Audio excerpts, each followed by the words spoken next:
Hey, my dear fishing friends, and welcome back to the channel. It's your old mate ready to dive deep into the fishing forecast for a truly special day, January 24th, 2026. Today, we're casting our nets virtually over the beautiful waters of Australia, with a special focus on the buzzing Sydney region to give you the lowdown on where the fish will be biting and why.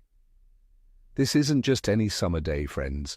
The conditions we're seeing shaping up promise some intriguing action, and I'm here to tell you exactly how to make the most of it. Now let's talk tactics for a few of our favorite Australian species. First up, the mighty Yellowtail Kingfish. These powerful fighters are rated great for January, and my experience confirms it. With average water temperatures hovering around 24 degrees Celsius, these kings will be actively hunting. Look for them around bait schools, especially near headlands, offshore reefs, and harbour markers where there's good current flow. Early morning and late afternoon will be key. Your best bet will be a sturdy spinning rod or a heavier bait caster, loaded with 50 to 80-pound braid. For lures, try casting stick baits or poppers in natural baitfish colours, or jigging with vertical jigs weighing around 100 to 200 grams. If you're into live bait, a frisky squid or yakka drifted around structure is almost irresistible. Next, the ever-popular dusky flathead. These ambush predators are rated good for January, and they're always a reliable target. They'll be found in shallower estuaries and bays, particularly over sand flats, along weed edges and near drop-offs where they can lie in wait. Target them in water from 2 to 5 meters deep. A light to medium spinning outfit with 10 to 20-pound braid is perfect. Soft plastics, especially curltail grubs or paddle tails in 6 to 10 centimeter sizes, jigged slowly along the bottom, are deadly. Prawns or small pilchards on a running sinker rig are also highly effective, especially when fished on a rising tide. Finally, for some exciting light tackle action, let's consider the Bonito.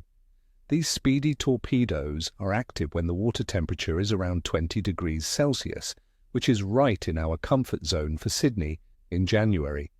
You'll find them busting up bait schools in open water, often close to shore, especially around river mouths and harbour entrances. A light spinning rod with 8 to 12-pound braid is ideal. Cast small metal slugs tailor-made for speed, or small stick baits and retrieve them quickly through the schools. They're all about the chase, so keep that retrieve fast and erratic, friends. All right, let's get into the nitty-gritty of why these fish will be biting.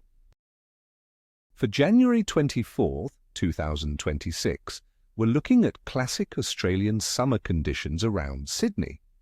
Air temperatures are expected to be comfortable, ranging from a low of around 19 degrees Celsius in the early morning to a high of up to 29 degrees Celsius during the day. This warmth keeps fish metabolism high, meaning they're actively feeding. Atmospheric pressure is expected to be relatively stable, which generally translates to more consistent feeding patterns. While we don't have a pinpoint forecast for wind, expect moderate southeasterly or northeasterly breezes, typical for this time of year, perhaps with gusts up to 40 kilometers per hour in the afternoon. These breezes can create surface chop and current lines that concentrate baitfish, a real plus for predatory species. There's also a chance of scattered, short-lived summer showers or even a thunderstorm, but nothing that should shut down the bite completely. The water temperature in the Sydney region will be beautifully warm, averaging around 24 degrees Celsius. This is prime time for many pelagic and inshore species, encouraging them to feed aggressively in both coastal and estuarine waters. Warm water means active fish, so expect them to be energetic fighters. Now for the celestial influence, the moon phase.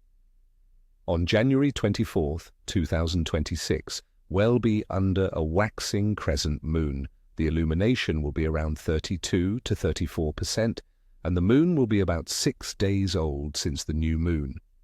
In fishing folklore, a waxing crescent phase, though still low on illumination, often signals increasing activity as the moon gains strength towards the first quarter. While not a full moon frenzy, the rising light can encourage a nocturnal bite and generally signals improving conditions after the new moon. Some old-timers swear by it, saying the fish start to wake up during this period. Overall, my friends, the general activity of fish in Australia for this day is looking good to very good. We're smack in the middle of summer, a time of plenty. The warm water and generally stable weather patterns mean most active species will be on the hunt. Predatory fish will be chasing bait and bottom dwellers will be foraging actively. While the moon is full, its waxing phase suggests an improving bite. The key will be to target those active periods around dawn and dusk, or when tidal currents are strong, providing excellent feeding opportunities. So, there you have it, my friends. Get out there and make the most of this promising day on the water. Remember, a bad day fishing is still better than a good day at work. May your lines be tight and your coolers full. Don't forget to hit that like button, subscribe if you haven't already, and ring that notification bell so you never miss a forecast. And tell me in the comments below, what are your go-to summer baits or lures in Australia? What are your fishing plans for this weekend? Share your wisdom, mates. And until next time, tight lines and stay safe.